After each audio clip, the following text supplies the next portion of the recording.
Here's George for you, ladies right and here. gentlemen. Today, Sebastian hosting the podcast we have over here. I'm going to turn it around, man. I have so many questions for you. Oh, man, it would be that's a whole nother show, man. But we'll go back and forth. Don't worry about that. Ladies and gentlemen, welcome back to the special nighttime edition, if you're in Hawaii, of the True Life podcast. It is mid-morning if you're where Sebastian is over there in Germany, I think. Are you in Germany or the Netherlands? Yeah, I'm in Germany. It's 9 o'clock in the morning here. Perfect. And so for those who may not know, I would like to introduce my esteemed guest for today, Sebastián Marincolo, a true Renaissance soul whose journey through the realms of philosophy, linguistics, and the intricacies of the mind has illuminated new paths of understanding. Dr. Sebastian Schulz, as he's academically known, earned his magna cum laude Ph.D. through a critical analysis of neurophilosophical theories of consciousness, mentored by luminaries such as William Lycan and Simon Blackburn. His academic lineage reads like a who's who of influential philosophers. We're going to get into some interesting stuff today. Sebastian, welcome back to the show, my friend. How are you? I'm great, and I'm really glad to be back. Yeah, me Thank too. you for having me.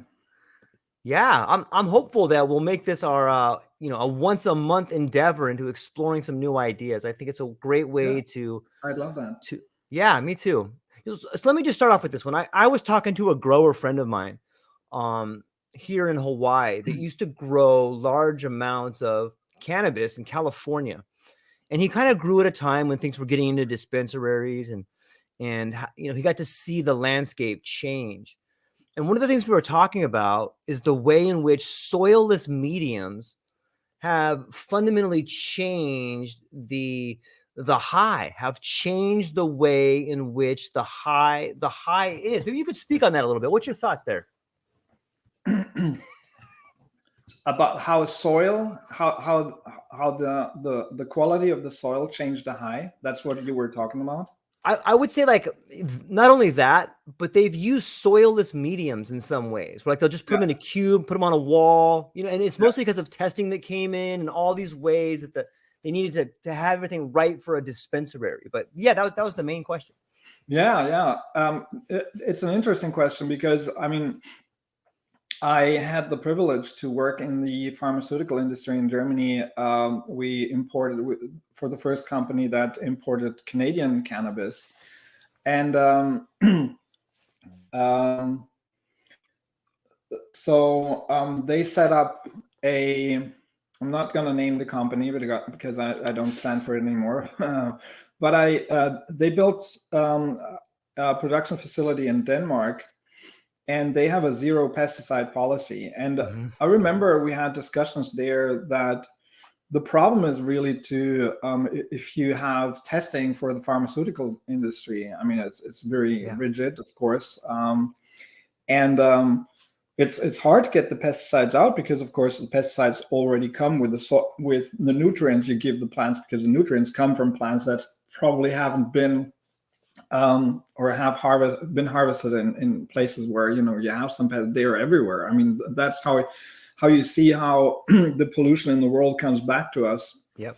And so it's interesting to see in an environment, a pharmaceutically controlled environment, how even with extremely rigid SOPs, which is standard operation procedures that are defined for the process of harvesting, for growing cannabis, for what you put in there, for how you walk in there. Right. And I remember as a communications director, I was responsible for bringing the BBC into that facility in Denmark. And, we walked in there like in a nuclear plant or something, fully covered, and they had to swipe the cameras with alcohol, etc. Because in Denmark they have a zero pesticide policy, so they had a huge book. I like to have that. They had a huge book for little insects that would eat away whatever the predators are for cannabis. and that in the plants you could see them all like with color, like tea bags, hangings, etc. All growers know that, you use various kinds of insects. So it's an interesting, it's really an interesting angle to look at how the plant grows, what goes in there, and what are the factors that determine what kind of chemicals come out of the plant and go into your system. Because of course we know in cannabis now that it's not only the THC that acts on your mind, but there is an entourage or ensemble effect or a synergistic effect that is determined by other compounds present, terpenes, terpenoids, flavonoids, other cannabinoids, alkaloids, etc. And so we know that, and I think the best evidence for the entourage effect is that we have an industry now in Germany. You have, I think, in the pharmaceutical realm, you have hundreds of different varieties of cannabis that can be obtained, and that's, I mean, why would we have that if THC would be not enough for people? Right. So yeah, I think that's a really interesting question. How does the soil affect the quality or whatever the plant builds? I've seen studies also on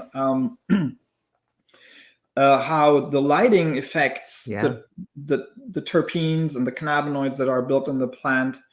And I remember talking to Sensi Seeds, the CEO back then, like that must be 8-10 years ago or so, that they already thought about, giving the plants, if they grow them indoor, the lighting spectrum of which is matched to the genetics of the plant. So if the plant comes from the equator, or if it comes from the northern hemisphere more, then they would think about, how do we match the lighting profile to the plant so that it gets its perfect environment. And we know that the sunlight is probably still the best. And of course, now with LEDs and all that coming in, it's really interesting once you get into the professionalization of all that in the pharmaceutical realm, but also in other realms. Right. And I always thought that it's a pity that, of course, in the pharmaceutical realm, the good thing is that a lot of things get controlled, and you can be sure that there's no mold in there and no pesticides maybe, and no heavy metals. But then the problem is that they are only looking for CBD and THC content. They don't really give a shit about anything else. Right. In Germany. So they don't check if in your Jack Herrera or whatever you call it differently now in the medical realm, if you're in your variety, if there is a certain amount of terpene, they don't check that anymore. So, or not anymore. They've never checked. So I have a feeling that if you look also in old cultures and how they produced cannabis, and they treated it more like a wine or like a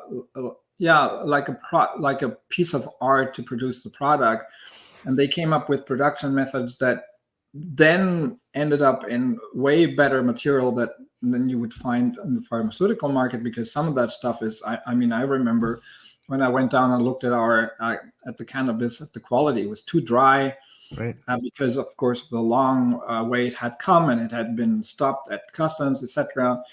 And so that's an interesting thing to look into in the pharmaceutical realm. You have great controls, and you have cannabis where you can be more or less sure that there's no pesticide or heavy metals in it, but it's not produced in the best way you probably would like to have for your high. So soil is a really interesting thing to look into. But if you'd ask me now, how does it affect the high? I haven't seen any studies on that. Right. I mean, that would be difficult, but I'm pretty sure it does affect. I mean, think about that. I mean, a plant. Here's a story about the Mexican squash, for instance. It builds it's attacked by an insect, or by, ladybugs, then it pours out proteinase inhibitors that disable the insect to digest the leaf material. Now, if it's attacked by more animals, by one animal, it does that. If it's attacked by more animals, it pours out another substance that make that effect even stronger. The ladybugs have learned that. That's a story by Ronald K. Siegel, by the way. I really I can really suggest that as a on your reading list if you haven't read it.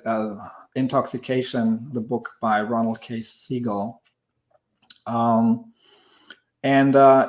So the ladybugs have learned that the plant defends itself intelligently, not only pouring out that substance, but pouring out more of it if it's attacked by more ladybugs. So what do? They take a leaf, they fly on the leaf, and they kind of cut a circle in the leaf with they bite a circle, and then they let the inner part of the leaf sit on only a few bridges, so to say, hanging, and then they go in the middle of the leaf, they eat it up. Why do they do that? Because they have learned that the plant pours out the proteinase inhibitors. And so they cut out a part where the plant cannot really pour out the inhibitors anymore. And then what do they do afterwards? They fly away like 6 meters to attack the next plant, because they have also learned that the plants intelligently communicate with each other. The plants that are touching each other and standing in a group, and they tell the other plants, hey, there's an attack, there are some insects coming now, pour out whatever substances you have to defend yourself against this predator. And so the predators have learned that to some degree. So there is, and if you look in our evolutionary history, there is a lot of going back and forth between herbivores and plants, and how the plants build bitter substances, for instance, to defend themselves, and then the herbivores manage to digest those substances. And so it's a back and forth. And so all that plays a role when it comes to the plant substance. So if for instance, you walk through a field of, there are stories about hemp fields that people would walk through them with a stick and beat the cannabis plants in ancient times, or in India, I think it was, because then the plant would produce more of various substances, THC or whatever, and that's what's happening. If you attack a plant, it builds different chemicals. Right.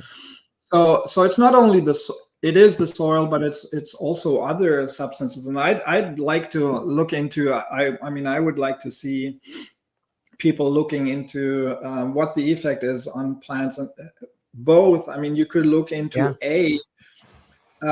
in really controlled environments, how does the plant react to music? How does it react to attacks by or injuries? How does it react to different kinds of soil, different kinds of lighting? And some of that stuff has been done, and you can look at the spectrum of chemicals that are built then, or that are higher or lower in a certain variety. And but then also you'd have to look at, because this is the problem also with the entourage effect. We know that the many compounds in a plant modulate the high, but we are not, there's a lot of marketing around, this one has limonene and therefore it makes you happy, etc. The evidence there is sparse, and it's still not, so a lot of the marketing claims we have from companies in the cannabis space are just plain, not bullshit, but they're over exaggerated. So it's hard to say. You might have a plant that builds more limonene because of a different kind of soil, but then it's another way to really look into how does that affect your high. It does affect your high for sure. Yeah. But it's you'd have to look into that, and you have to make more studies with people, or let them try it, because then of course it's always another question. If some people consume that plant, how much of that comes into the system, how much is bioavailable, because then it depends on what kind of vaporizer are you using, or are you using a joint? Are you eating it? If you're eating it, it goes through the first pass effect. It's broken down by the liver, so some substances get, altered. If you vaporize it, it depends on the temperature of your vaporizer, what kind of cannabinoid and what terpenes end up in your system more, because they have different boiling points, etc. So it's not an easy thing to study, but in the future, there's a lot to explore. Yeah, it's fascinating. When talking with my friend, both of us had come from California, and coming to Hawaii and trying the cannabis out here. At first pass, like, oh, this is not very strong. But then you wait a little bit and you feel it all through your body. And it's like, whoa, what is this? And so we were just speculating, like, and of course, with a handful of other friends, like, it's the soil, man. You freaking guys from California and your soil is mean. You guys don't know anything, But it's interesting to think about it. It's a full different style. And it just got us thinking about that idea of like, yeah, you know what? Whenever you isolate life, you keep it from some of the things that make it the most wonderful, whether it's Absolutely. a plant or a person. That's got to be similar, right? On some level. Absolutely. And I have a great story for you, because I had a really similar experience. I went to Amsterdam, and in a great coffee shop, the Media Coffee Shop in Amsterdam. It's in De Piep. I highly recommend it. Run by Jeroen Royfeld and Guido Dronkers, and I bought some, or Jeroen gave me some. We worked together. I have my art hanging there, my art photos, and they bought some of my art, and they gave me some hashish. And I'm usually here in Germany, I'm very careful with hashish, because traditionally it's much easier to lace hashish with whatever shit you put in there, rubber pieces. And so hashish is, by most of us, I think, we consider it like an inferior material, or really not great material, because most of the quality that you get on the black market is or used to be bad. So unless you really have a great source. So no, I got it, took it home, and I tried it here, and I was blown away. I mean, it was an amazing experience, and I felt like, I remember when I drank my first great wine at the age of 24 or so, red wine, 1986 Bordeaux. It was such an experience, not being an expert, but then having that experience and being like, okay, this is like a symphony. This is like a piece of art. This is really something different, and I understand that I just ran into something big, and I thought there's something. The interesting thing about it was that I thought there is a component in this high that I had never experienced before, and I had really. I'm not using a lot of cannabis, so I'm really not a guy who's a daily consumer. But I had tried a lot of varieties because of my research, and so I thought, wow, that's interesting. There must be something in it, or there must be a way of production that is different. And I started to research a little bit, and I found an article from 2016 on hashishene, and it said that in Morocco they have a tradition of putting, when you harvest and dry cannabis, usually you put it in a dark place, so you don't want to have it exposed to light or to heat too much. And so for the fermentation process, or for the for the curing process, and it seems that they put it on their roofs in the blazing African sun, and then researchers found a degradation product of, they don't know what it is, maybe of myrcene or some other terpene, and they called this terpene hashishene because they only found it in that type of hashish. So maybe, I guess so. It could be that this high was so different and so balanced and different than whatever I had experienced before, because in their tradition, in their long tradition of producing hashish, they had found a way to cure or to brew hashish in a way that, you know, gives you that kind of high. So I think it would be an interesting journey really to look into the cultures of the world, African cultures, Indian cultures, and I mean, some people have done that to some degree, like the strain hunters or others, but to really look into how was cannabis produced. I mean, if you look into, for instance, Japanese tea production, and there are some teas where they before they harvest the tea, they put it in a shade because then it doesn't become too bitter, etc. So I think in our old cultures, we really have a lot more knowledge, cultural knowledge about how to treat a plant, be it like a banana or be it a tea, a sort of tea, something, a kind of tea, how to treat it so that it creates a great taste experience. And also when we talk about cannabis or other psychoactive substances, I mean, we have to be aware that these cultures didn't only look for a taste experience. Right. They really looked for what can this substance do to my mind? How can it help me as a healer, or how can it help me to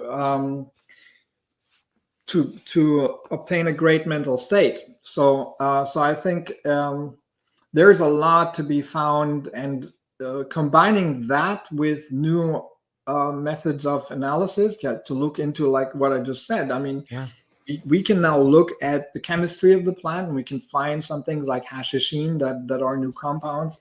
So I think it's a fascinating time to live in, and it's a problem, of course, that we still have regulations that hinder us to do all the research. I mean, we have so many tools now and so many great people and minds who could do that, but it's all slowed down by the regulations we have still. It's interesting. Like, on some level, the cannabis industry is a fascinating business to watch. It's got all these highs and these lows, and in some ways it mirrors cannabis itself. But one of the things that I see is all these regulations, be it for pharmaceutical grade or for pesticides or all these things. And it also seems to be like a centralization. Like, a lot of the small places can no longer really compete. And I was thinking maybe that one of the things our conversation brought us to when I was talking to my friend is that how can you get some of these small people that grow outdoors, to compete? Like, what if there was an asterisk involved? Like, this plant was grown outdoors, boom, asterisk. And there was some research behind the type of high you could get from that. That might be able to shake things up with the centralization model and everyone thriving to grow indoors for potency, for maximum this. What do you think about on shaking up the industry by marking things that were grown outside? Obviously, it might only play for boutique people, but it might be something that shakes up the industry. Do you have some other ideas to shake up the industry? Yeah, I mean, I've predicted that for a long time, that the craft cannabis market is going to grow and is going to be there, and it's because of what we just talked about. Because we underestimate, I think, that many people are looking for the effects that I've been talking about with the cannabis high, that you have enhanced creativity, pattern recognition, enhanced ability to associate or freely associate, to an enhanced ability for empathical understanding and for insights, etc. And many people use it for lovemaking and sex. And they want those side effects, and they want the difference. And some want it to be more in their body, and some want it to be more of a mental high. So I think that there is a huge potential for the craft grow market there. Yeah. Of course, the regulations are still a problem, and the problem is that in general, people look at the medical market, and then I think those people who are in the medical market, they understand that cannabis can be used for, for literally dozens or hundreds of various indications. Even in Germany, when we had only 1,000 patients in 2017, I remember statistics that these patients, these 1,000 patients, had licenses to obtain licenses, exemptions from the narcotics agency for, I think, more than 50 indications. So even back then, we already had the spectrum of people using it for Tourette's, for epilepsy, for whatever kind of. And so in the medical market, people understand that cannabis can have like effects on all kinds of medical problems and can help with all kinds of medical problems. But on the recreational market, I think you have a complete misinterpretation of what people are using cannabis for.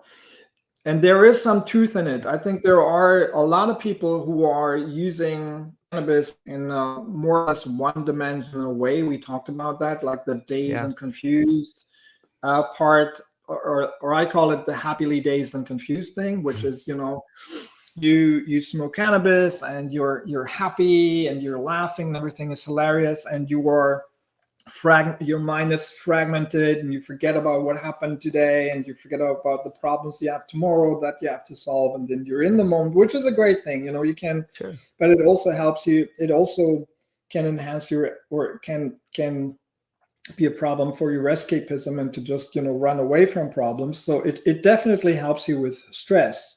And stress relief, of course, is the most, but that's a problem of the society we're living in. Many people are just, they're stressed because they live in a horrible system, and political system, and economic system, and moral system. So, but there still are many other people out there, and there are gonna be more as we liberalize the regulations around cannabis. The people will find out more and more, oh no, cannabis can not only make me happy, and it's not only the state of being a little confused and being able to watch, being focused on a movie or something, but I can also appreciate art more, and I can go out and personally grow, and I can go out and have a better understanding of my kids or my wife when I'm thinking about them high, or I can relate to other people better, or et cetera, So if you I think those people who are growing who are going into the craft grow idea should look into that crowd, but also they shouldn't forget that we are in a different time now, and of course the market regulations are not strict enough to protect people still. I mean, I see that here on the CBD market in Germany, where you have CBD, for instance, it's still not, there are still no clear regulations around it. So what's happening? There are people who are selling CBD flowers. They're selling flowers from CBD varieties, and they spray them with synthetic cannabinoids or whatever kind of shit. There are pesticides in there. There's all kind of shit in there. Yeah. So even if you're a craft grower who emphasizes growing organically and using the right soil and growing outdoors, I think you should, to some degree, make sure that from a standpoint of the society, we should make sure that there are market rules so that no people enter the market who are producing just bullshit and calling it organic or calling it whatever. And the growers should make sure that even if those regulations aren't there, they should just be very careful in what they sell and make sure that it's controlled right for pesticides and for mold, because, for instance, mold is a different problem now also, because if you're using a vaporizer, mold can be a real problem for your lungs. If you're using a joint, it's maybe a different story. It may still be a problem, but so there are issues, and even from that side, I think so. You should combine, if you are in the craft grow field, you should combine the technology, the abilities you have to produce clean material. I mean, and to make sure that there are no toxins in it, and but then to focus on what you can give to people and to market it that way. Yeah. And that market, I think it's going to be big. I think it's not going to be 50% or so, but it's because not everybody can afford that. But I think and wants that. But I think there's a good 15% of the market that could go in that direction, or 10 to 15%. Just an estimation, but I think in the long run it depends on education. That's the problem with the prohibition and with the consequences of the prohibition, that we still don't have enough knowledge around the whole plant and the process and what goes into it. And you can see people still using their cannabis, and they have their little bag and they leave it in the sunlight, they leave it in the heat, because for them they don't understand that it's a plant. It's a plant. They just consider it as there's in that material there's THC and this kind of stays in there or not, but that's not. I mean, you wouldn't leave your yogurt around for weeks and think that after 3 weeks in the sunlight it's going to be the same experience. Yeah, that's a great way to look at it. Yeah, I'm fascinated by the way in which altered states can give us different insights into the way we live our lives. And you have an incredible background in that. I'm wondering, this is kind of for those listening to this question, I'm sure you're a fan of Sebastian here. So I'm sure you may know his work, but I'm just going to throw this question. It might be kind of big for some people, but maybe you can you, Sebastian, see any potential for synthesis in the neurophilosophical theories and your work on altered states of consciousness through cannabis research?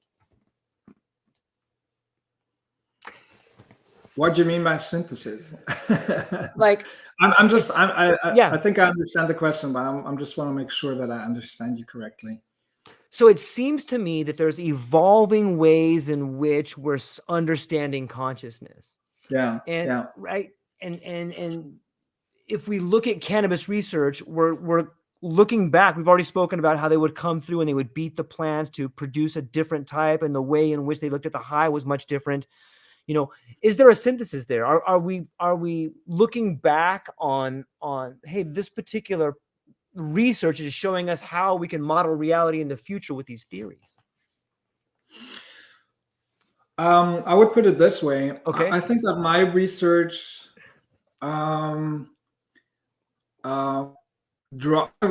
draws information from various sources, and it's funny how I wasn't in the beginning. I wasn't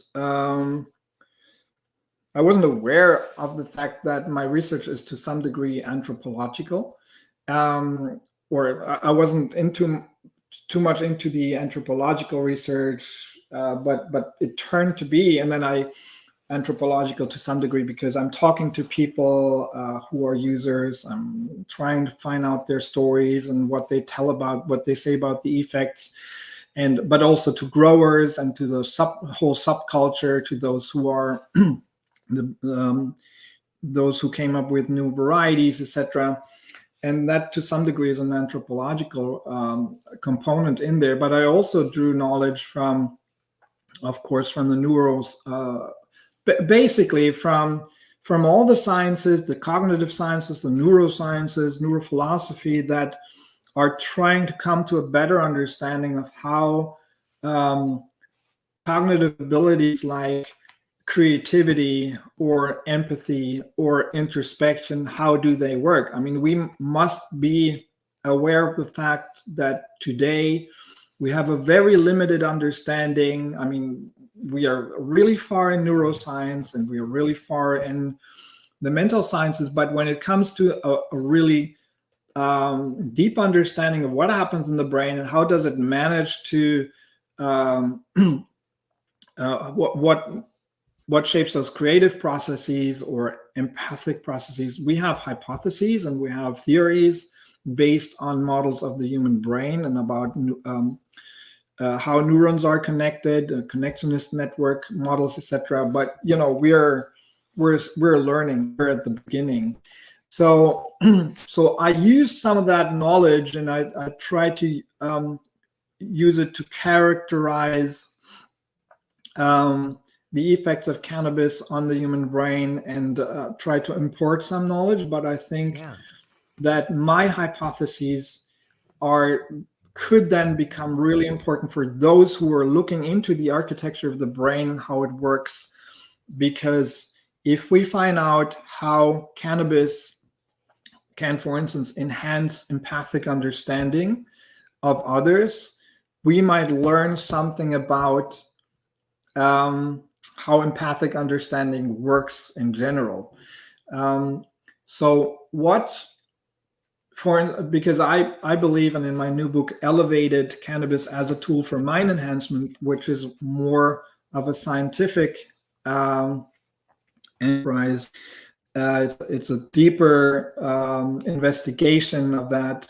I have the hypothesis that the endocannabinoid system might be deeply involved in the architecture of higher cognitive abilities, providing not only balance, but maybe other functions for systems like empathic understanding, pattern recognition, etc. So that would be something to look into. So to make a long answer short, I believe that, so I drew on the knowledge that is there from the neurosciences, not only on cannabinoids and from pharmacology and what we know about the receptors and the endocannabinoid system, but also I drew on the research, the neurophilosophical and neuroscientific research on all those cognitive abilities that I think are affected by the cannabis high.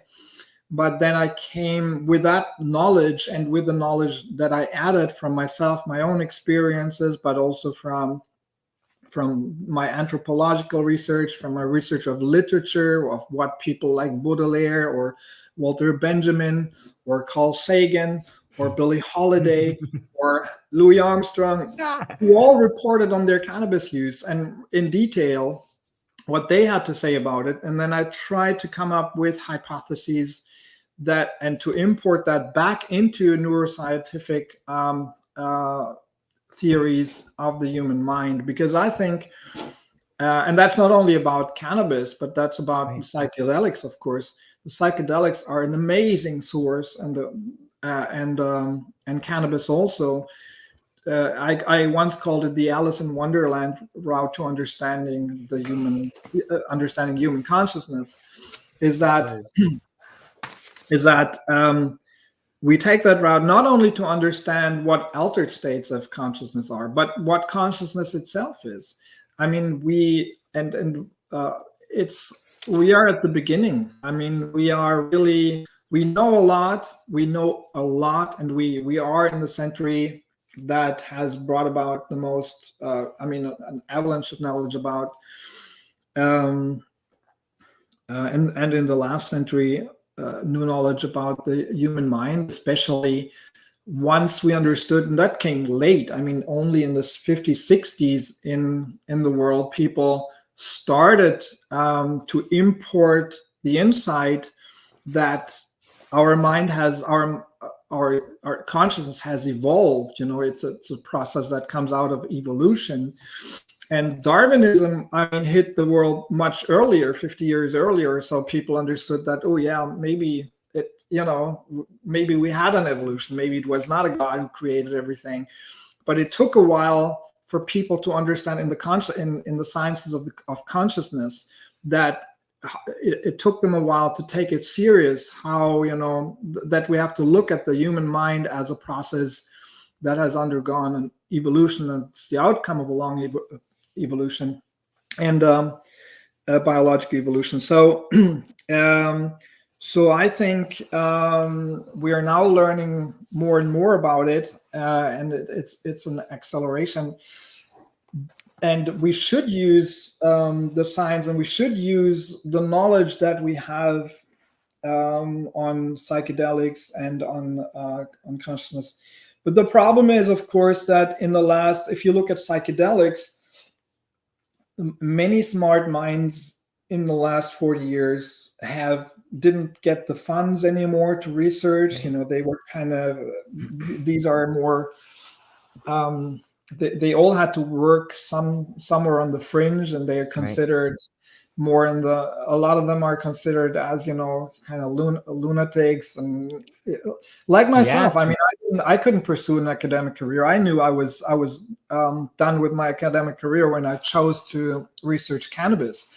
So now I wrote several books, but I don't have I have my credentials, academic credentials, until I finished my PhD. But later on, I was outside the field. So now people, I think it's going to be tough for the research to come back. I mean, we're seeing it now. Yeah. But it's a tough comeback, because of course the body work that has been done is looked at with a lot of, with a very critical attitude by other researchers, because they're like, oh yeah, but he's not a professor, he doesn't come out of that institution. And so I think we should spend a lot more money on researching psychedelics, not only to find out about the psychedelics and other psychoactive substances, not only to understand their therapeutic potential, not only to understand also the risks and how we have to deal with the risks, and not only to understand how in the recreational field, and I always emphasize that it's re-creation, how we can use those substances for creativity and other purposes, but also to understand the human mind itself. And the human mind, we always talk about consciousness and altered states of consciousness, but that's built in. We very often believe, most of us, I call this, I think we talked about that last time, I'm not sure, I call this the rational reconstruction era. We usually, when we model our minds, we do that in a state of consciousness that is very rational. So when we're talking about what is human consciousness, we do that, we are verbalizing it, we're talking about it in our language, and we do that in a state of our mind that is very rational and logical. But that's not the state of just we're in all the time. We're sleeping every night. We are every night we are dreaming, and we are in a psychedelic state for a longer time. During the day, we're going through, hopefully some of us still do, going through phases of ecstasy, or phases of we're half asleep or daydreaming. We're going through states of hypnosis, or when we are in an almost ecstatic trance, when we are in or trance states, dancing, or orgasm, which is also a different state of mind, an altered state of consciousness. So that's part of who we are, and our brain has its own mechanisms to change its chemistry during the night, etc., to induce those states also. So these are states that we're using also, and that are useful for us to perceive the world, to interact with the world. I mean, there's still a huge debate about what dreaming is good for. But so we need to understand that altered states of consciousness are part of who we are, it's part of our nature. And the research of altered states of consciousness is, in my view, is one of the most profound ways to understand the human mind better, and the whole spectrum of consciousness states that the human mind has to interact with the world. So it's really about us. I So love that. it's basic science. Yeah. It's too bad. See, and this is from a guy, like I don't have any science background whatsoever, but it seems to me that it's a problem that we got away from people self-experimenting, and we still do it. Like I do it, most people do it, but it's not really accepted in the scientific field on some level. But it seems to me that that's a great way for people to have insights about what's going on in their own brain. Like that's some pretty interesting research, right? Yeah. Yeah, it is. I mean, if you look at introspection, Yeah. The term comes from intra spicere, which means literally in Latin to look inside yourself. We basically, when you ask yourself, how does that work? The metaphor suggests that you turn around your eyes. So you just look at me and you'd see my eyes go white and I'm looking inside. So now what would I see if I would do that? I'd see some gray matter blubbering, probably very dark if I have a torch. I wouldn't see much. So how does it work? How do I actually monitor my own state? So cognitive science has found that to some degree we are relying on our beliefs and our on inferences when we think about ourselves. I mean, it's different whether I want to introspect my pain, whether I have a pain experience right now, or and that's in philosophy, the term introspection, the technical term, is very often restricted to that of sensory experience, or it's a very narrowly restricted term. When I talk about introspection, I mean more the term that, or I mean more the concept that we're using in everyday in our everyday language, which would also include what I have called in my books reflective contemplation. If you ask me, Sebastian, are you a courageous person? I cannot just look inside myself and look at a feeling of myself being right now, I'm very proud of, I don't know, I've seen my 5-year-old daughter yesterday performing for the first time in her kindergarten. I'm very proud of that. Congratulations. So yeah, but so what do I do? What do I have to do to be able to introspect or to come up with an answer when you're asking me, are you a courageous person? And it's interesting because when we spell it out, we know that memory plays a huge role. We know that pattern recognition plays a big role. For instance, I would probably go through situations in my life where I would have to act courageously or not. Did I jump in the lake when the others did in the cold lake from that high whatever from this place in the woods, or did I say nah, did I go on, did I dive with sharks, or didn't I when I had the ability, did I get on the plane, etc. So I'm going through situations in my past and maybe comparing myself to others, but to go through situations in my past, I mean, there are millions of situations or thousands of situations. So I have to apply some kind of pattern recognition. What are situations that match the question to a degree that I would find out something about my behavior, my decision making, whether I'm a courageous person or not. I could also answer the question, or come to an answer for the question additionally, probably by imagining situations. If you're asking me, are you a courageous person? I'd be like, okay, let me think. Would I jump from the balcony if there would be a fire here and I would have to save myself or my kids? And if my imagination, if I'm coming up with, yeah, of course, easy, then I would probably answer, or if I'd be like, no, I'd rather burn in here, because I'm just, that height, like those 5 meters, no, I can't do that. So I'd be like, okay, no, I'm not courageous. And it's probably a combination of those things that I'm going through my memory, and I'm going through maybe also judgments of what other people said about me, etc., etc. Now, if you look at it's interesting.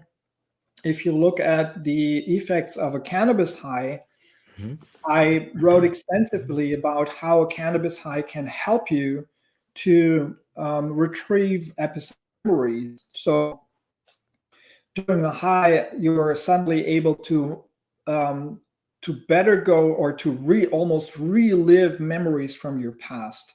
Very often, if you're confronted with such a question, you're able to associatively mind race through your past. So you have like all kinds of situations coming up faster than you'd usually have where you were in situations that had to do with courage. Your imagination is enhanced, so your pattern recognition might be enhanced. So it seems like you're better able to pick out the pattern courageous or non-courageous behavior. And we know that pattern recognition is enhanced in other ways too when you're high. Then your ability to imagine things is enhanced. And so I believe that because of some of the more basic enhancements, cognitive enhancements, which would be the enhancements of episodic memory, the enhancement of pattern recognition, the enhancement of associative mind racing, going fast through memories, the enhancement of imagination, probably because of that, I have what many people describe during a high, enhancement of the ability to introspectively see themselves, or to come to introspective insights. So this is a big part of what I've been doing, was to look at the whole spectrum of cognitive abilities that are affected, not only enhanced. Some of them can be negative. It depends also on the doses that you're taking with cannabis. And it's always a question of balance, but they are all affected to some degree. And some of those cognitive abilities add up, or are implied in more complex cognitive abilities like empathic understanding or introspection. And so you can explain to some degree that introspection might be enhanced during a high in various conditions because of the enhancement or the alteration of other, or the way other cognitive abilities are affected. But to understand that, of course, you must understand what introspection is. You must understand a little bit more about the architecture. And again, we have the import. You can take that. I've drawn a lot from the philosophy of mind and the philosophy of consciousness, and the cognitive sciences about the term introspection and the nature of introspection. But then there's an import back, and I think there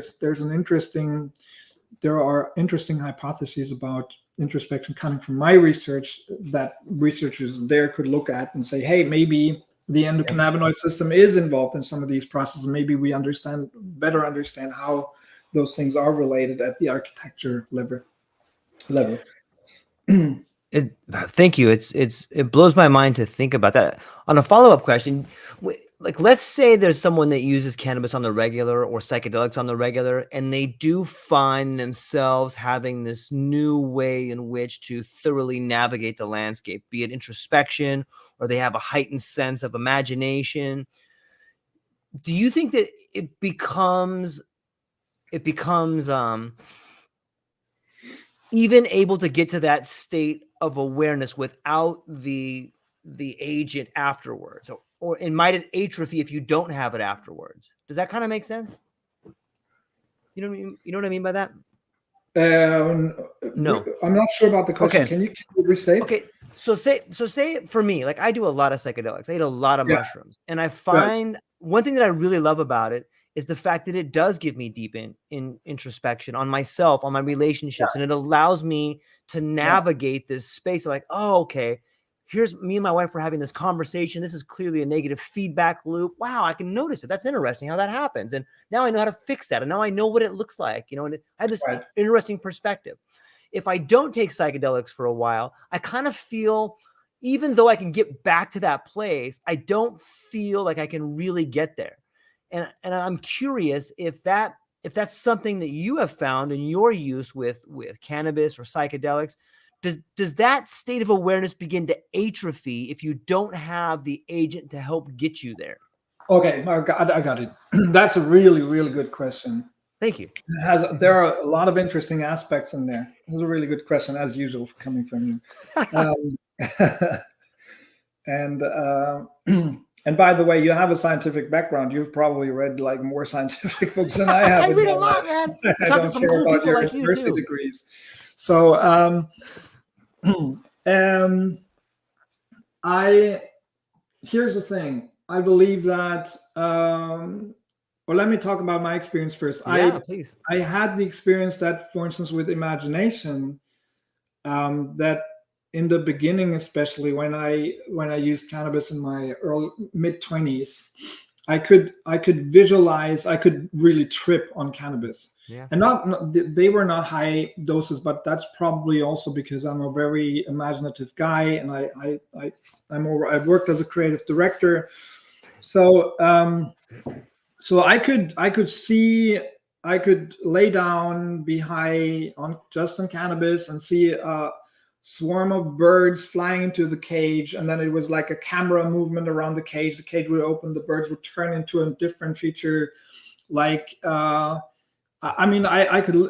could see the whole thing in an animation that I had seen 3 years before in a movie from a friend of mine who used to hand draw animations, and I was totally stunned when I was laying down like this. I was absolutely stunned that my brain could produce such a thing, and I was sure it was not a memory of that movie. It was made up in real time, and it was made up in the style of the animation, because she would hand draw each and every frame, and the whole frame with not only the moving parts, like if somebody would walk through a landscape, she would draw the trees and everything. So everything, if you're coming out of the animation movie making, you know that everything then will move a little bit. Everything goes like, it's a very psychedelic style. She made a 5-minute movie and she hand drew every frame. I remember that what I came up with during my high was looking like that. I described that, and I think it's The Art of the High, and I was really aware of the fact that I did that, or my brain came up with that, and I thought that's amazing. Yeah. Now, afterwards, a few weeks afterwards, I realized, or I found that even without taking cannabis or without smoking or inhaling cannabis, I was able to imagine things better. So if you come from meditation, Buddhism, or other things, you know that, for instance, it's a great mental ability. If I tell you, visualize a stone hovering in the air or something, and try to visualize that for 10 seconds, that's incredibly hard. It's incredibly hard to hold an image for a certain amount of time. And it takes, if you're going through meditation and visualizations, it takes a long while until you're able to visualize something for a longer time.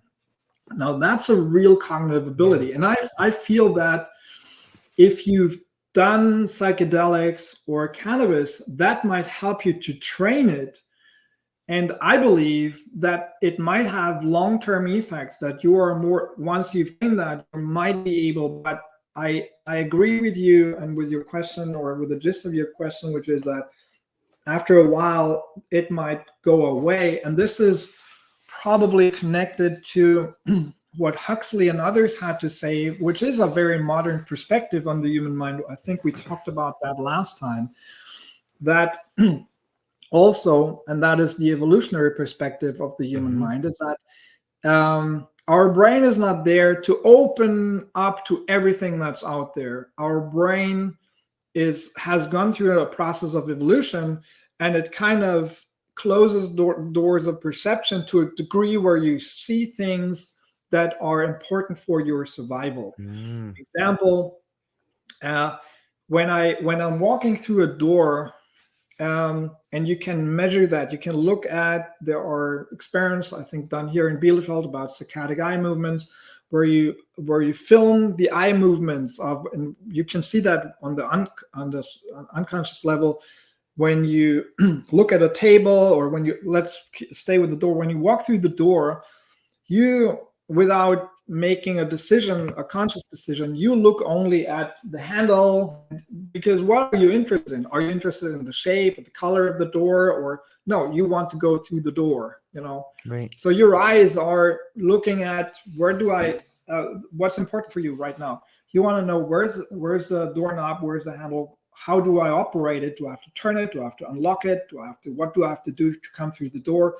And so your whole perception is narrowed down to the function of the door, so to say, for you to do whatever you want to do. If you're a Stone Age man and you're running away from an animal, a predator, and you see a tree, you're not gonna wonder at the beauty of the bananas or the apples that are hanging from the tree. You're looking at the tree like, where can I grab something that I can run and climb the tree so that I get away from the predator. So your perception is narrowed down extremely, and that is what happens in everyday life. So psychedelic substances, or cannabis or other psychoactive substances, to some degree probably or open the doors of perception, right, because they take away those functions, or whatever happens is that you suddenly sit there and, like Aldous Huxley said, yep, you're looking at a chair, and you don't look at the chair as an object that you want to manipulate or operate to sit on, but you look at the chair as the thing itself. As he said, you're looking at the chair and you're like, oh, look at the shades, look at the colors, and look at the texture of the wood, like an artist. And so your perception that is streamlined by evolutionary processes, and that is streamlined to always keep you on track with the functionality and with the matter of survival, suddenly doesn't work that way anymore. And your focus is on different things, patterns. And I think in introspection it's similar. As we navigate through the world, I mean, if you're driving a car on the street and you suddenly become introspective and you think about, hey, and we do that sometimes, we do that sometimes. So we're driving on the street and we're like, wow, now I have that insight about my wife and why we're always clashing when the kids do this or that or blah, blah, blah, And then, but we're still navigating through the world, and we're still able to manage traffic. And with a psychedelic, maybe we're not able anymore to do that because we're so absorbed by the process, right, but we're using so much more energy for the process, so to say, cognitive energy, because our full focus is on it. And we all know, if you have the full focus on the process, you're getting further. If you have the full focus on eating food, you're going to be able to discriminate so many more tastes. You're going to go so much deeper into the taste experience of food if you're thinking about a process so much more. I think I heard a talk once about Socrates that said it was basically a talk about what is the concept of genius. And there was one great idea in it that said maybe a genius is somebody who can just concentrate on one thing just for a long time. And there are stories or anecdotes about Socrates, the philosopher, who was wandering around and then stopped and just thought about things for hours and was standing there in the rain or somewhere and was just like thinking. Yeah. And I met philosophers like that, when I was in the States. I met David Lewis, who you would feel would be like this too. And would just stand there and stop, and you would talk to him in a talk after he's given a talk, and then people would be like, okay, he would think about the answer to a question, and you could talk to him. I remember it was amazing, and he was just not there. He was just thinking. It's just thinking about the question. And then after 5 minutes, which is really a long time, everybody was waiting. It was a stream. It was a talk for, I don't know, 40 minutes, and then 15-minute section at the University of Chapel Hill at North Carolina, and then I think it was Jay Rosenthal or so moderating the talk, and then he was like, after no answer came, he's like, okay, so maybe we go to the next question. And then the next guy started to answer to pose a question. In the middle of this question, David Lewis gave the answer to the next one, just totally ignoring the guy. I mean, probably he was a little bit on the autistic spectrum. I mean, not a little bit, but probably a lot. But maybe this ability to completely focus on one thing made him also so special.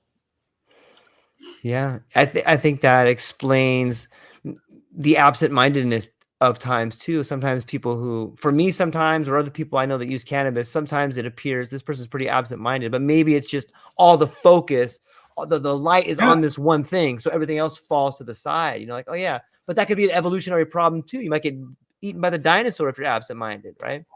Yeah, absolutely. I mean, yeah, but look into if you look into populations and not only individuals, I mean, then you understand that probably it's great to have one guy in a family or in a tribe that's totally absent-minded and solving problems. Maybe thinking about how can I generate a fire or something. That guy alone or the lady alone, woman alone would be eaten by a predator because she would be too focused, working on the problem, and then the predator comes and in the fringe of her experience, she doesn't see it anymore, and then she gets eaten. So she's not a survival model. But in a tribe where others take care of that task, she might be the one to actually help the tribe survive by managing to invent something to generate a fire, to work it out with a stick, etc., because she's thinking for such a long time. And there is a short clip from Ian McGilchrist. Oh, I love it. You know the book. The Matter with Things, or the Master and His Emissary. Master and His Emissary. And from a talk he gave, and I think it's illustrated, animated clip about the left brain hemisphere and the right brain hemisphere, and how they how important it is that we have those hemispheres to some degree working against each other. And he's giving the example of a chicken that needs to have the ability to focus in a certain visual field and to keeps the visual focus in a certain visual field to pick up seeds and to motor control exactly where to pick up the seeds. But then if there's no other system that tells the chicken, hey, there is a predator up there, or there's a fox in the wood, or there's a bird predator up there, there needs to be a different system that tells the chicken, hey, wait a second, you stop that. There's something there, run.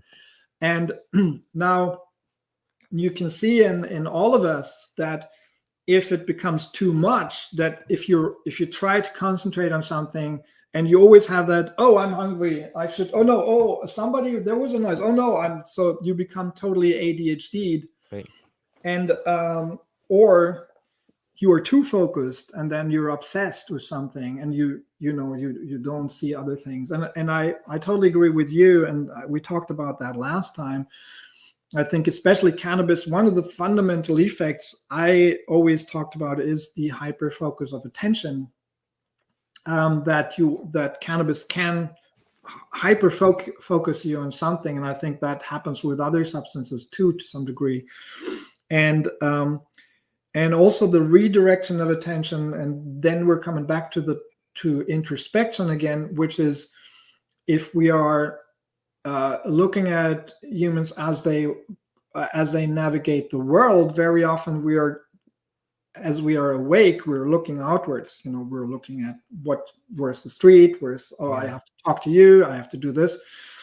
And we're only to some degree looking at ourselves. How do I feel right now? Should I, am I, is my back hurting because I'm sitting in front of a computer all the time? I'm like in the visual world, and I totally forget about introspecting my own state, which is why cannabis and other substances can really reconnect you with your body again. And sometimes you're like, oh man, my neck is hurting, and it's been hurting for days now, and I should just do my yoga, once a day, and I'd be fine. So it can because probably also it enhances your signal from the body, because cannabis, I believe that it enhances your body imaging system, body representational system.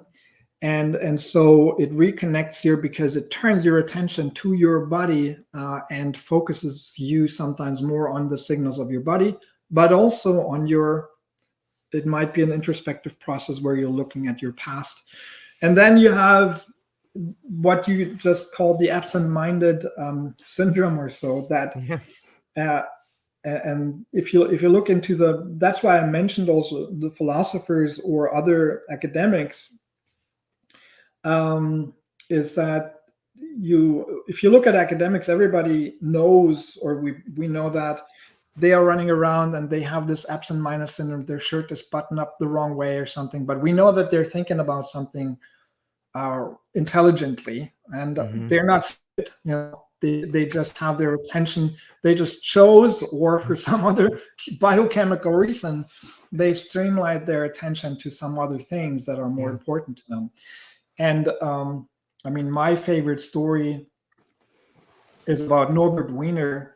Did I tell that last time? I didn't. I don't think so, no. Do you know the Norbert Wiener story? Tell it. He was infamous for, in the 50s, Norbert Wiener was infamous for being the absent-minded guy. I mean, he was the guy who came up with cybernetics, a Nobel Prize winner. And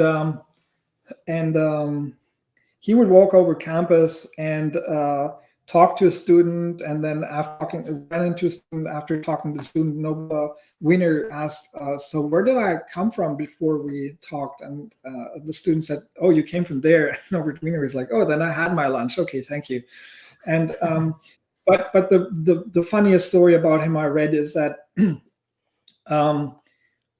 they moved to a different house, and his wife knew that he knew about his absent-mindedness, so she put a little piece of paper with a new address and gave it to him to put it in his pocket, so that when he would come home, he would drive to the new address. Norbert Wiener went to his university to give a lecture or something, and then he had an idea on the way to his university. He took out the note, because he had an idea and he wanted to note it down. He noted on the back of the piece of paper, then found the idea not to be worth exploring, threw away the paper.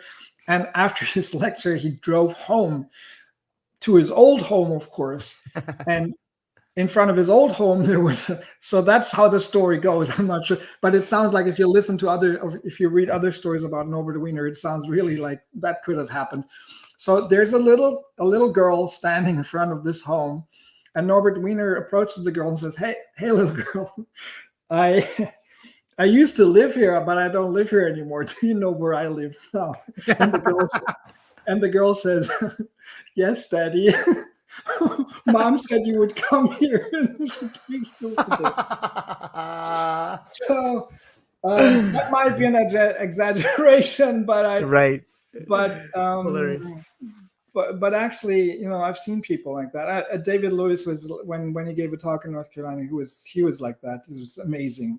So there are some people who, for some reason or other, if it's a mental thing, or if their biochemistry is just like that or not, they are completely hyper focused on whatever they're thinking about. No social interaction during that time, but we can learn from that, and we can learn also that, of course, setting, if you are in the wrong environment and you're taking a psychedelic or cannabis and you're focusing on the wrong thing, you do stupid things.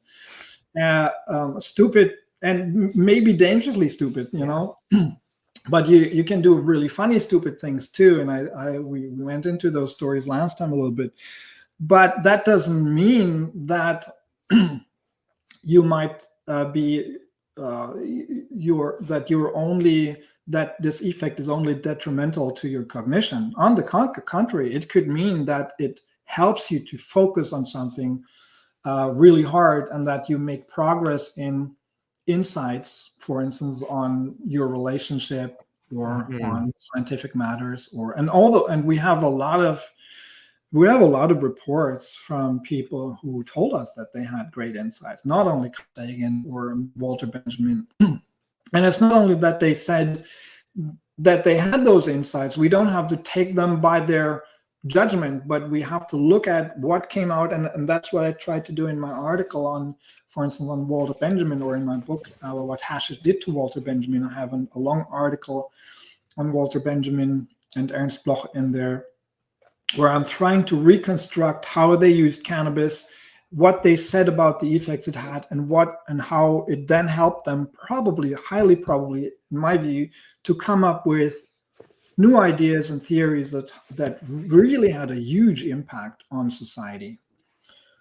So if we look into absent-mindedness and that phenomenon, I think we have to see it as a really good case for understanding mind enhancements, because of course, mind enhancement, the term is an interesting one, because it's very dependent on the context and on the ability of a person to use a certain kind of change in his total or her total cognition to be able to then productively use it, or maybe to drive a car into a tree, because you're not able to do that.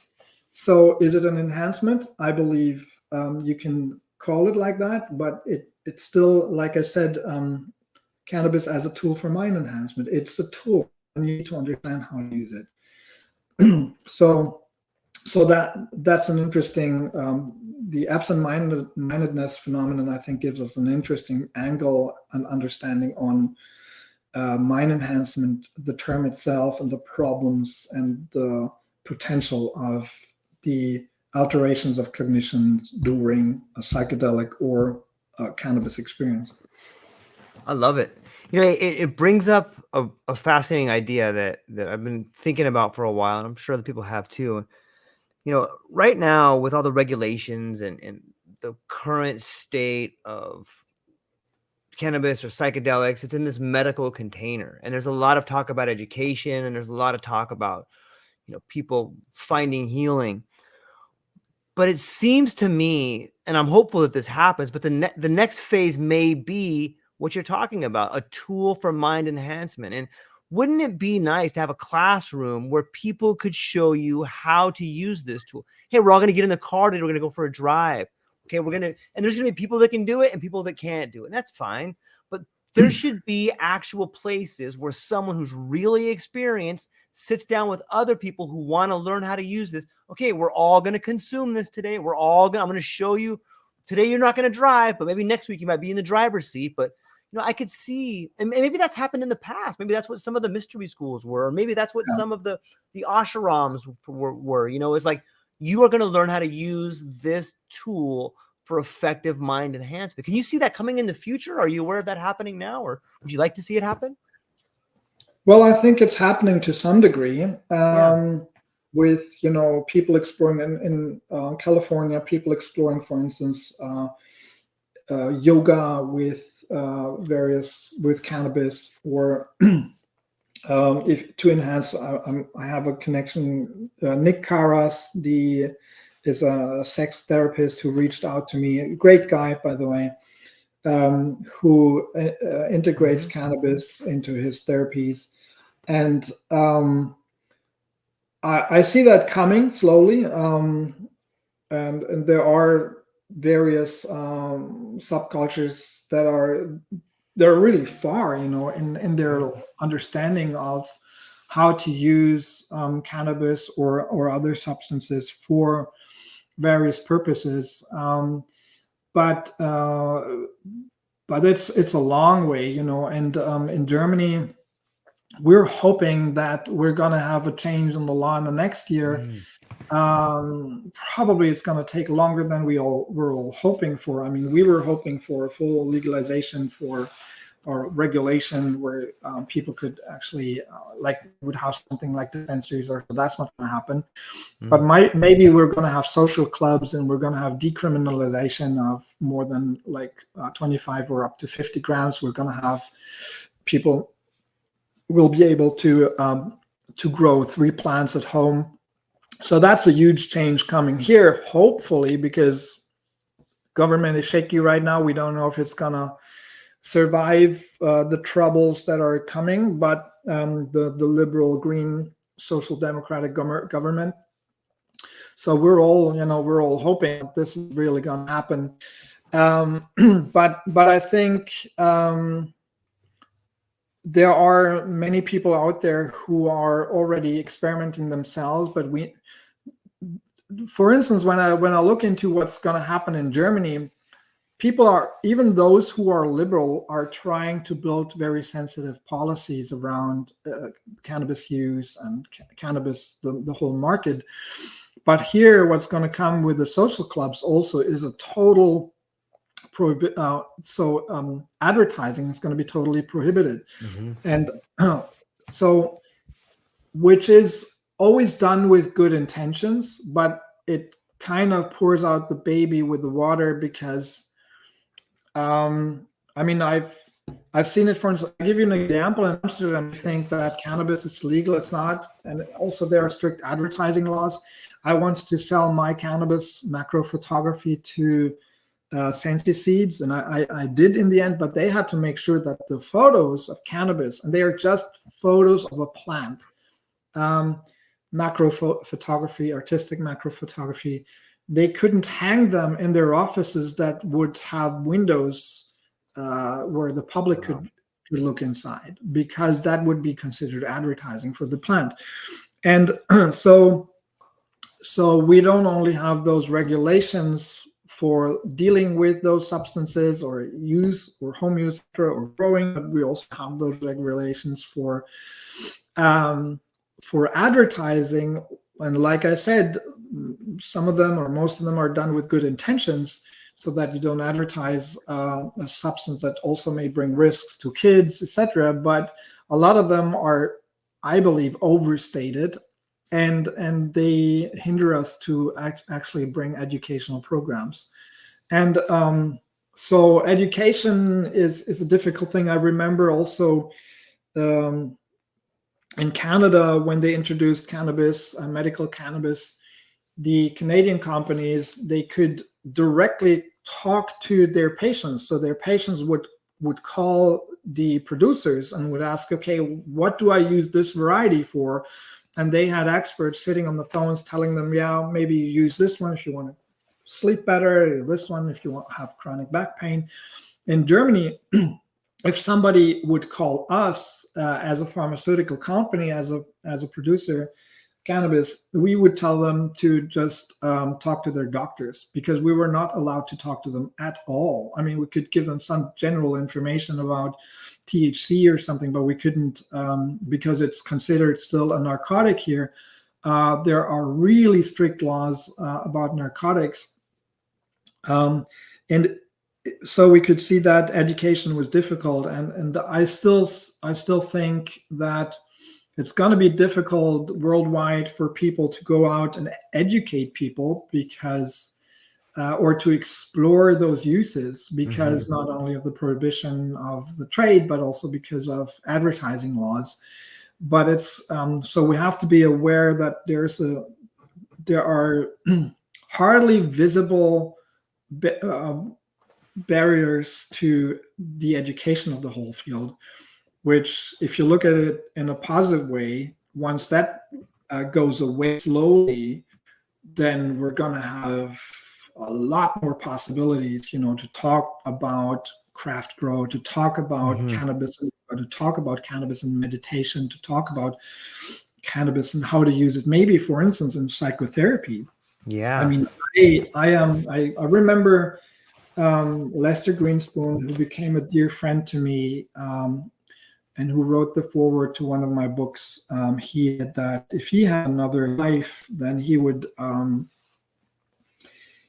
use cannabis in his therapies. And I remember reading in another great, where do I have it? I think it's High Cannabis or Marijuana in the Lives of Americans from Bill Novak, a great book from 1980. There is an anecdote from a psychotherapist who says that he would have never used cannabis during a session. I'm not sure if it's a psychoanalyst or a psychotherapist. I think it was a psychotherapist. And he said that he once had an emergency call from a patient, and she would talk to him for, I think, an hour or so. And it was in the evening, and he had just smoked a joint, and he was high. And he said normally he would never talk to a patient because of his own moral and his own belief that, you shouldn't do that. And then the next time he saw her, she said, "I want to pay you that hour." And he said, "No, you don't have to pay that hour. That's fine." And she said, "No, I want to pay that hour because you were so receptive and you were special. You could hear, you listened better and you understood more." Or I'm not exactly sure about the wording, but she was so impressed by his performance as a psychotherapist that she wanted to pay him the session. And and I think if you look at my research and what I say about empathic understanding and why I believe that you might have empathic insights and why you may be able to better empathically understand, if you have that from both sides, I mean, not only the patient using cannabis, but maybe also the therapist using cannabis to deeper connect and to come to a different understanding and to come into a completely different flow in the conversation, then I think there is a whole new world to explore there. But the regulations are going to be, even if we allow for the trade, what we are seeing here in Germany will be probably, because we allow trade, there will be stricter regulations for advertising, which then it's going to be hard. What is advertising? What is education? Yeah. That on the pharmaceutical market here. So yes, I'm hopeful that in the future there is a whole new world to explore, and a lot of people will explore that because the potential is just huge. It's incredibly huge, and I think it's really valuable for society to have people going into that field and using it. Also to change society, because we are on track. But it's not like, again, it's not like I'm not Timothy Leary saying it, just drop the LSD in the population, it's going to be fine. We've seen it's not. It doesn't work that way, sadly. It would be, I mean, it would be nice, if you could just drop it and everybody would be happy. But you have to really look into sensitive policies, and you have to also understand those who are careful about it. And it's not, of course, most of them are misinformed and they overstate the dangers, but we really have to sit together and think about policies, and they will have to be sensitive to get this one on a better path than the last time. It's such an interesting time, and when it's fascinating to me to see the way in which different areas and different parts of the world are responding to the legalization of cannabis, of this plant. And in the West, over here in the United States, we have some bizarre rules. Like pharmaceutical companies can they can tell people on TV to go ask your doctor if you need this pill. It comes with a puppy, and it comes with a nice vacation home by the beach. There's just this incredible ads. And when I hear about legislation, be it in Canada or in Europe or the United States, I sometimes think to myself, like, wow, it's so archaic. It's so huge. And there's so much money involved. Like, sometimes it makes sense to think, like, and this is just my opinion, that a lot of people don't even want to touch it because it means you got to go in and restructure the other laws too. And a lot of people don't want the other laws restructured. Like they already have them where they want them. So why are you going to open up this new can of worms? You got to fix advertising versus education. Well, what does that mean for the tobacco industry? What does that mean for alcohol? There's a lot of people that don't want to that thing opened up. Do you see that as one of the reasons why it's moving so slow? Yeah. And I thought about it yesterday because I ran into problems with the hemp industry here. And that's a really interesting case in point there. I'm going to explain that in a bit. Please. I believe that the potential of cannabis, the huge potential of cannabis medicinally speaking, but also of the hemp plant for industrial purposes, is exactly the problem now to reintroduce, because the plant has been here for thousands of years and used for all those purposes abundantly by all cultures, all kinds of cultures. But it's been banned, and we can talk for a long time about why the prohibition happened and who was involved and etc. But one thing is sure, if it comes back, we're going to see in medicine, and you're already seeing that once it's been introduced in a state somewhere or in the country, the use of antidepressants go down, the use of anxiolytic medications go down, the use of anti-epileptics go down, the use of pain relievers opioids go down. And the pharmaceutical industry knows that. So there's a huge lobby from a lot of companies who know, wow, once cannabis is introduced, we're going to lose market share big time. And it's hard for them to enter the market and to just take over the companies in the cannabis field, because it's difficult with patents, and because you cannot put a patent on it, and it's hard to actually generate medications that are the type of medications we know because of the entourage effect, blah, blah, blah. Let's not go into that. But so that's the medical field. But also if you look into the hemp field or in the recreational field, also cannabis would have, if you reintroduce it, it would have such a huge impact on the industry. Look at the soy industry. Cannabis is such a great protein. If you there are so many other competitor markets or substances that would all be like, hold on. So, and here we are with the German law. And the German law, for instance, when it comes to hemp, the hemp industry here is really small. And we're talking about hemp plants, industrial hemp that was until last year below 0.2% THC. Now they harmonized it with EU laws, so now it's 0.3% THC. That is allowed as industrial hemp. Now, if you're a hemp farmer, you, for instance, you couldn't sell hemp leaf tea, even the hemp leaves from, I'm not talking flowers, I'm talking leaves, from industrial hemp, because it was considered, until quite recently, a novel food. So novel food means in the EU, it means that it's something that has come into the EU as a novel, even plant or extract that hasn't been in use before abundantly. So we need to check it. We need to make sure that it's safe.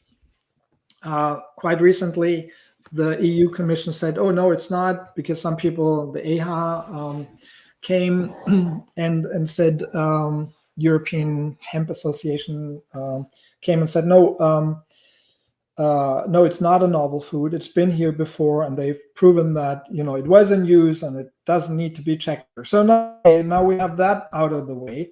But now there's still a law that says, an article that says that hemp farmers have to make sure that even their industrial hemp cannot be abused by consumers. How would that happen? So now, if you're a hemp farmer and you're selling hemp leaves in Germany, somebody could come and get you and say, hey, wait a second, if you're selling hemp leaf tea, somebody could use 60 packages of that tea and bake it into one cookie, and then you might have something that is like a high comparable to half a beer or something, or whatever. Which is, it's ridiculous. And of course, you don't get punished with like jail time or something. But people have been, hemp farmers have been prosecuted. I just talked to some who have been prosecuted. The police went in with, I don't know, with 5 cars, police running at their place. They also sold CBD oils. And then they're traumatized, and they took away all their products. They went to their other business clients. They lost 70% of their income in that year. They had to go through the process of they won, I think, twice in court or so. But if they're even winning, they confiscate all your material, then you're losing all your clients for a while, etc. So it's ridiculous. I mean, it's really, and there you see, and I'm wondering, in Germany, very soon, you're gonna be able, if that law comes through, and it seems like they will do it, then you can have 3 plants at home, high THC, and you can have, if you're a home grower, you can have up to 50 grams of cannabis flowers at home. Or if you don't grow yourself, you can have up to 25 grams, and which is a lot, which is quite a bit. And but they're not going to change the law around. It seems, from what I heard, they're not going to change the law about hemp. So you still, as a hemp farmer, you can still be prosecuted for selling low THC hemp hemp leaves, while others are allowed to have 25 grams of cannabis. And why does that come? And I believe there must be a lobbyism around that. There must be strong industries, and I've seen it. I mean, I went to Berlin when I worked for that pharmaceutical company, and I was in a group, the cannabinoid group of the biggest pharmaceutical association, and I've seen how lobbyism works to some degree, and I think that this is the problem of cannabis. It's so versatile that it's just endangering many markets. And it's of course, from the view of those who are using cannabinoids or cannabis in the medical realm, it's so much better for most of them. For instance, in the chronic pain department, they have no alternative. It's not like you can use an opioid for months and months and expect it to be working long term. In the long term, opioids are really not. They're great for acute pain, but for chronic pain, for some people, they don't work. And of course, they have strong side effects. Yeah. So many patients wouldn't have an alternative. Epilepsy and other problems, they're so much better to be treated with cannabis. And then also, if you look into the industry, the car industry in Germany already works with hemp fibers. BMW and Mercedes, they're using hemp fibers in their cars. So you see the industrial uses coming slowly, but the industry is still being hindered. And I believe it is because it is so versatile. It's amazing. I mean, if you look at the material, it's just one of the strongest fibers, natural fibers in the world. It's great to clean the soil. You don't need pesticides. The plant defends itself really well. It grows fast, etc., etc. I'm not going through the whole list. So it totally makes sense to use the plant, and it would deliver goods, ropes, etc. Yeah. And if you have to go to Amsterdam to the Hemp and Hashish Museum, there's one picture in there which really blew my mind. It's an oil painting, and beneath I'm not sure if I remember everything correctly, but it shows a scene of people who are sitting in a bar, I think it's 1700 or 1800 something.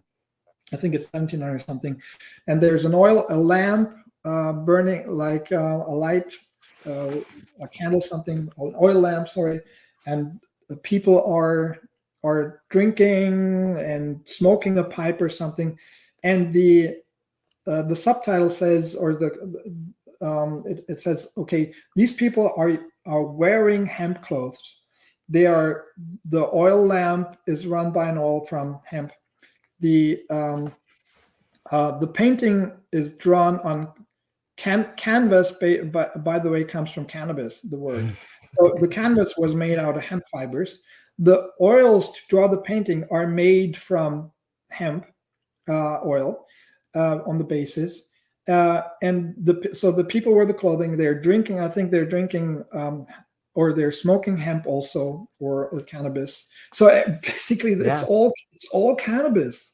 So you in that one painting, you see how much we already use it as a society, and it's gone. But so it's gonna be a tough comeback, because there are so many industries now who are being threatened by it. Yeah. But I hope that people understand, especially what concerns climate change, that cannabis can basically save the world. I'm totally convinced. In that aspect, at least. Yeah, exactly.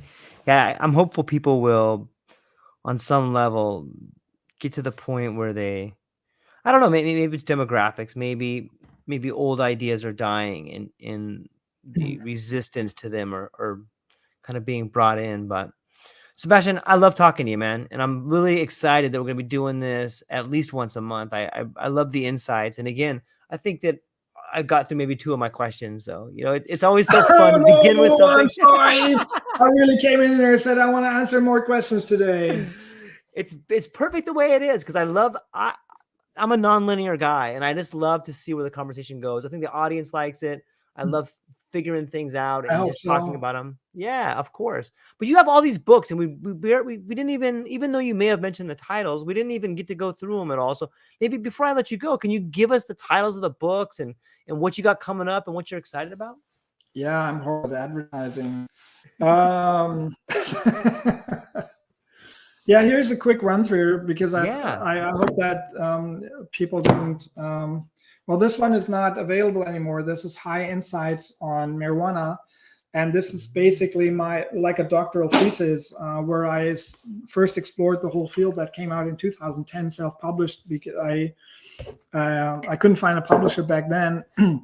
Then I published a book in 2013, which is in German, which is High. In English, it would read The Positive Potential of Marijuana.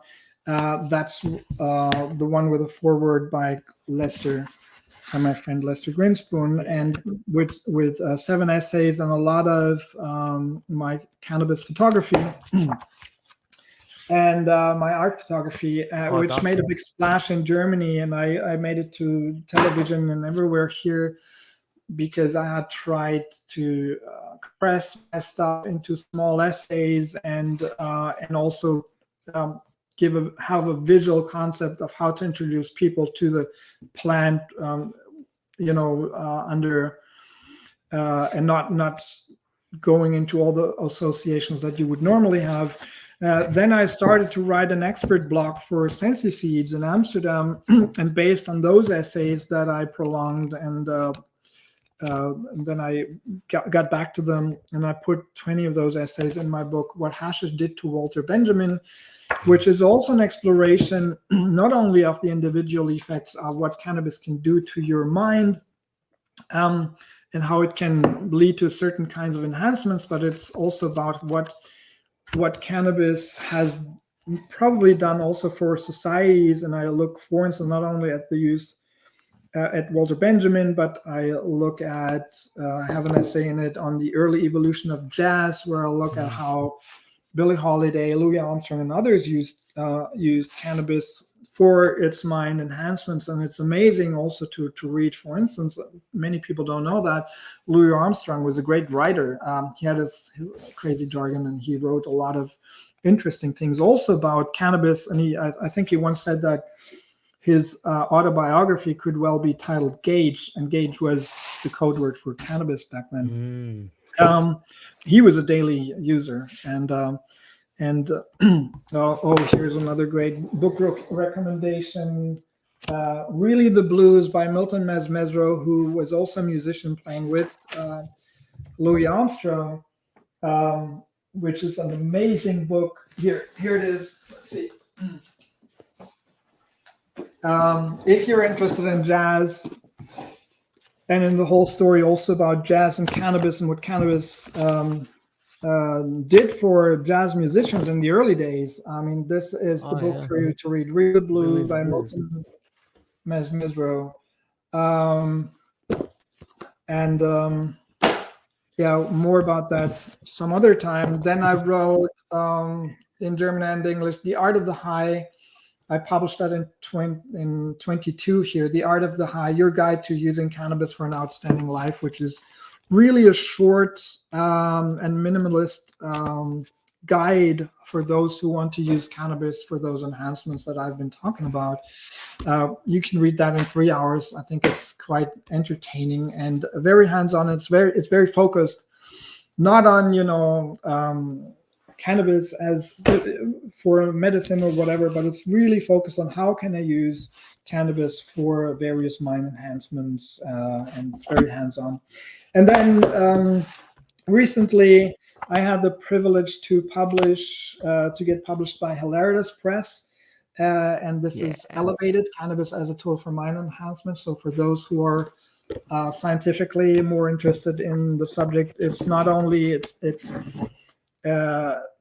it also contains a chapter on the prohibition and the stories of prohibitions, but it's mostly also about the cognitive effects and about the mind enhancements, the endocannabinoid system, and also about addiction. So I think that's the one to read now for those who are more scientifically inclined to get into my cannabis work.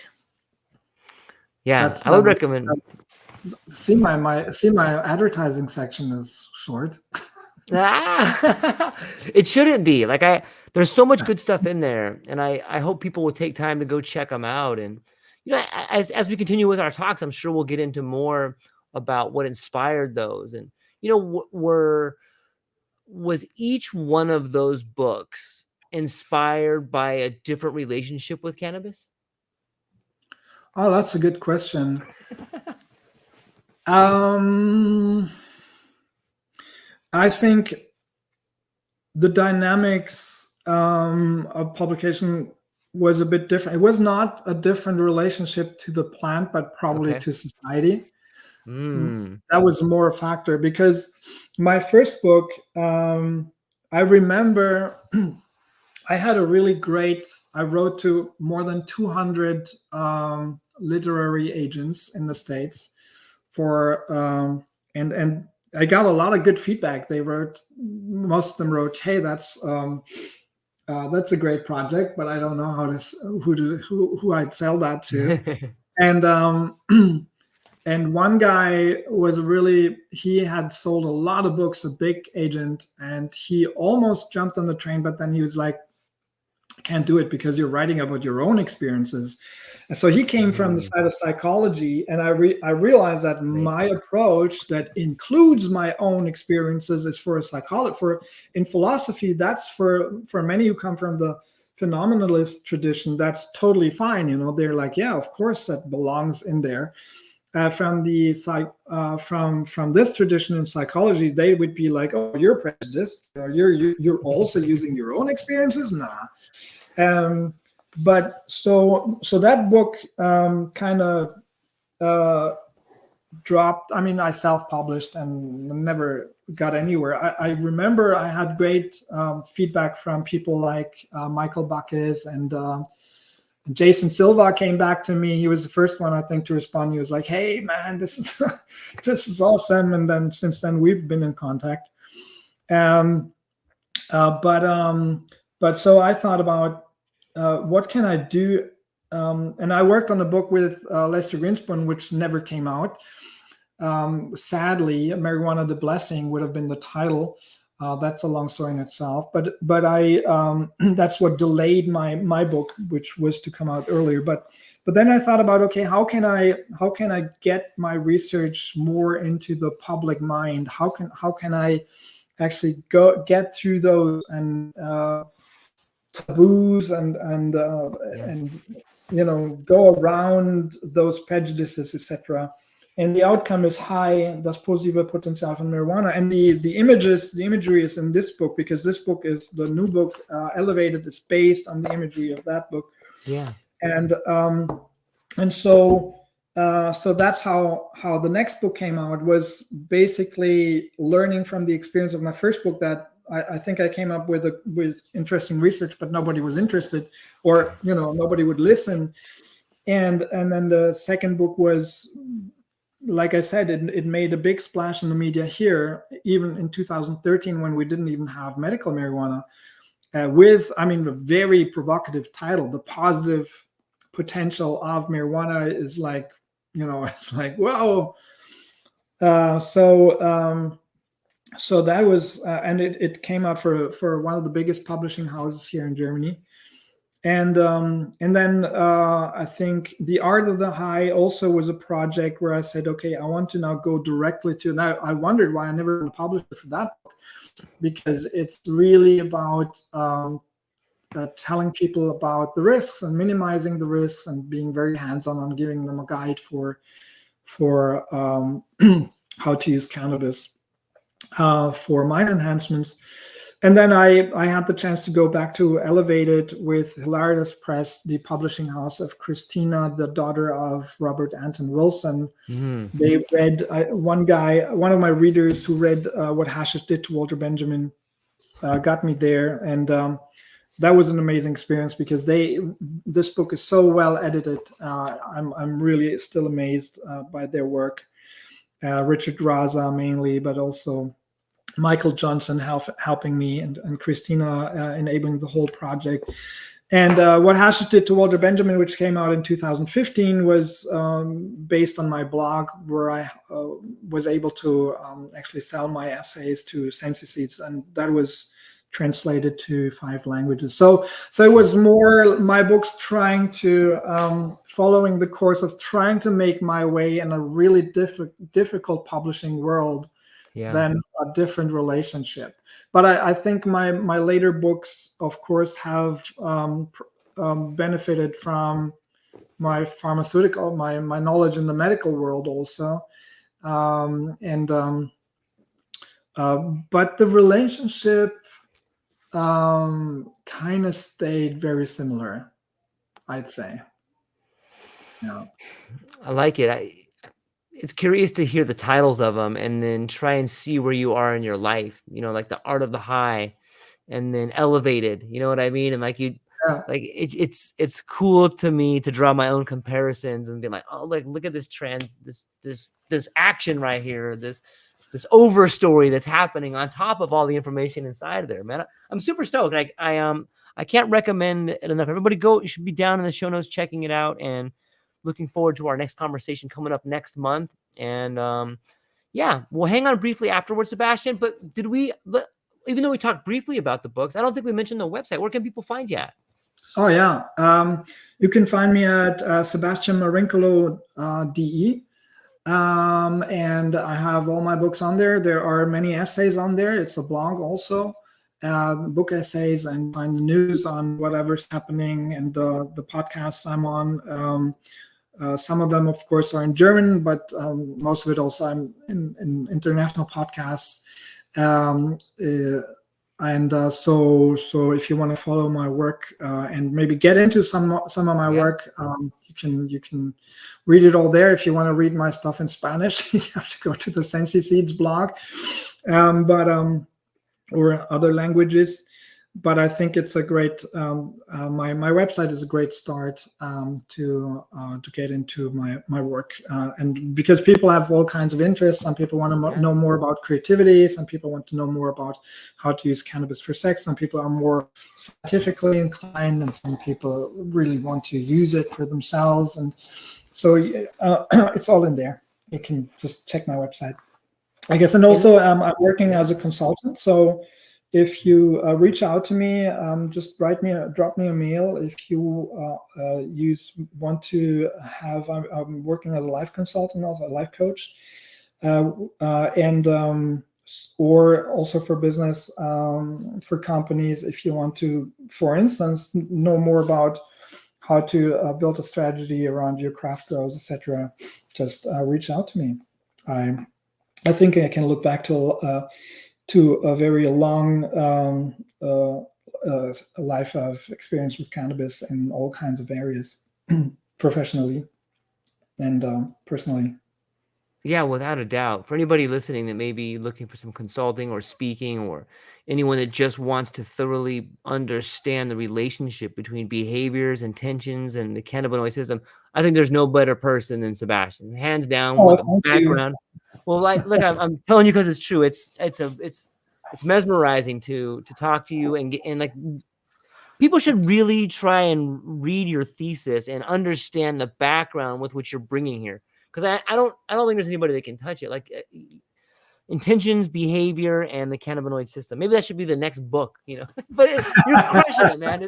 Anyways, though, I'll keep talking to you, but I'm gonna let you go, man. But hang on briefly after, because speak to you briefly after. To everybody, shout out to Ben Palmer. He says, Sebastian, you're a gift. I love it. Ben, reach out to me. Thanks, Ben. Yep. Thank you, my friend. And that's all we got going on. Ladies and gentlemen, I hope you have a beautiful day, a beautiful evening, and a beautiful tomorrow. And that's all we got. Aloha.